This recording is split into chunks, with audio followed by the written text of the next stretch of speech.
Let's sausage! No, I mean, let's unbox some more miniatures from Kickstarter. Archon Studio, the Game Found thing. So it's not a Kickstarter, technically. But the Game Found that they had for their latest miniature release. And, yeah. This was more terrain-based, but there was a lot of miniatures in there. Oh, we have the bonus Leshy miniature, which we got for following the Game Found. Very cool. Dungeons and Lasers Encounters. As always, just a lot of work put in to every aspect of this. Oh my god! Look at this! They included some bonus miniatures for their next Kickstarter. Look at that. We're definitely going to take a look at those later on. Oh, we got some pokage. But that's fine. Kringle. Look, Kringle. See? Yeah, that's right. Here, pull that out. Look at that, Kringle. It's the Tarrasque. That's right, Kringle. It's the Tarrasque that you beat up, remember? No, Kringle, it was the Tarrasque that you beat up, remember? No, you beat it up. It was a whole thing. And because you fought the Tarrasque, that we all get this great, lovely Tarrasque miniature as part of the stretch goals. Yeah, it's great. Very cool. Tree of Spirits. Dynamic posed giant miniature watchtower. We got, for the choices for the Kickstarter, I got the Swamps of Doom, and I got the Elven Forest. See here? Some great examples of what you can do with the painting. You can either paint it up as just regular foresty green, or you can do all crazy cherry blossom, anime-style trees. We got all the different little scatter terrain bits. Yeah. And we got the swamp, which has a full dock, which is cool, and a boat. They call it a pier. I guess that would be a pier technically because it has the things. I'm not exactly sure what the difference between a dock and a pier is, but yeah, they got some terrain bits, some trees. Scatter terrain like this is always good. We got some the giant dead fish. That's very cool. That is cool. That's a nice piece of scenery right there. And they certainly did a good job making it nice and bright. And of course, we've got the Young Dragon, the Goblin Hut, and the Tarrasque in the one box.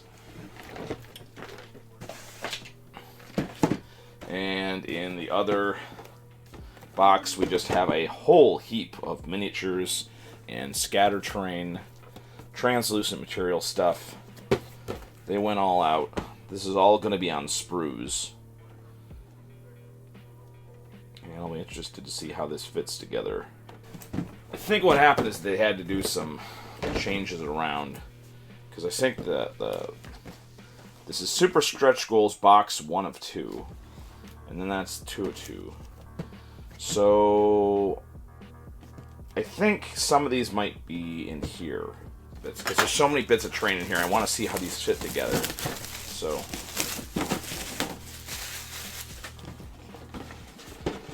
let's see here. We got some bases. Ooh, we got some lovely bases of all kinds. Got some skull bases, mostly swamp and forest. And then a duplicate of that. Very nice. Ooh. Then we have the translucent bits, which is the lovely translucent aqua color. And these will be very easy if you want to paint parts of it to be regular miniatures, and then leave parts of it to be translucent. Multiple pieces here, and then some weird looking stuff. That's a very aqua looking translucent stuff. And then we have some multi-part plants, and I like how this is all set up so it makes sort of sense what's on what. Here we are. These are caught together, but that is a job for some flash color. The quality of this is still really good. Hard, durable stuff. Somebody said that they didn't like the hardness of this, but I mean, this is hard in plastic. It's hard in a plastic sense, which means this is not going to break it very easily. Ooh, lovely. I think this is the... Not exactly sure what part that is. And then we have the little boat, which is one piece. Very nice. God, there's so many plants in here. This is very good. Very good, though. A lot of extreme variety. Yeah, this is the weird crab-looking guy. This is the... Ooh, yeah, this is the three-armed ogre Etten thing. The mutated monster guy. We have some rocks with some... This is the bit of terrain.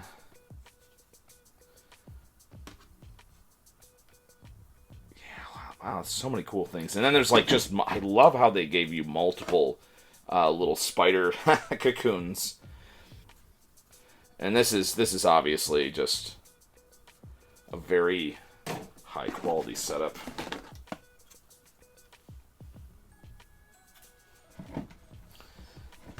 And then the floating brain ball thing. And then the floating, like... Man, this thing looks straight out of Elden Ring, doesn't it? This little swamp thing. Oh, that looks so good. I love how they include, like, just strange miniatures like that. I mean, where else would you see something like this? You could always craft something like this. But, like, it's got the little rabbit on top of it, so this could be the classic... this could be the classic wolf in sheep's clothing monster. Oh my god, and then we got the runes that are just carved so deeply in that plastic. These pieces in particular, the scatter terrain, that's just so interesting. This is the base that the little brain thing goes on. Let's see, just like, yeah. Yeah, and you can, I mean, this is like very tough. This is very durable material here, so you won't have to worry about this breaking at all. And yeah, so obviously, even though it says, obviously some stuff is going to be in the other box. But dang, oh dang, oh dang, there's just so much good stuff. I am shook. I am shook, I say. We know we're not happy here. Hey, oh man, look at that. Then we got the other number 2.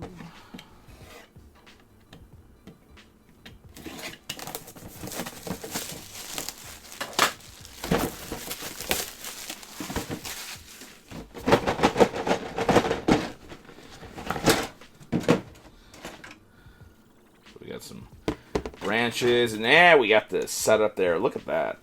That is, yeah, that's nice looking. See, this is the house. This is the house that was supposed to be, that they mistakenly printed was in the first stretch goals box. But yeah, we got so many cool little bits in here. Oh, and look at that. That is nice.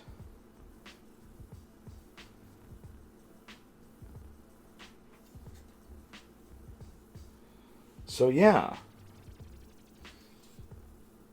So I wasn't paying attention, but it kind of looks like you can put the angry face on the giant as a mask. I think, maybe. Because the masks that are on her belt, I think, are these things here. And there's a separate mask, which is just sort of separate. And I think that you can put that... Obviously, this giant deserves to be on a huge base, but they have just the smaller base, I think, maybe. I think that was just so they could get the sprue on one piece, but, I mean, that's fine. I think at this point, most people would find it easy enough to procure a huge base to put this large base on. Yeah, look at that. Dungeons and Lasers. Man, 2023. So, yeah. That's just a cool... I really like that. And then we have the other sprue. So we got a couple doorways and some lovely parts here. Huh, I'll have to put this together. Maybe you get extra bits? I don't know. Because you get the 2 walls, and then the 2 ends of the walls are the little doorways here. Right? I don't know. I have no clue. We'll have to see. There's probably instructions on how to put this together. And then we have the ghost tree, which is in a lovely blue translucent color. How magical is that? That is lovely. That is some great stuff.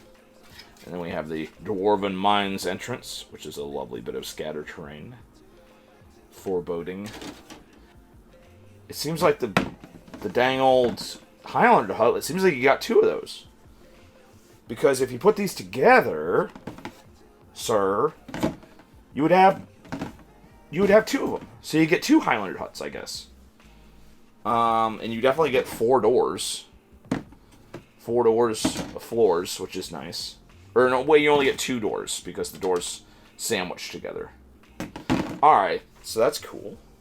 And the tower is definitely in fourths. I see it now. Now that you kind of see it, you can see. Well, I'll have to mess around with it once I get it clipped off the sprue. So, thus ends this part of that. But yeah, this is very impressed.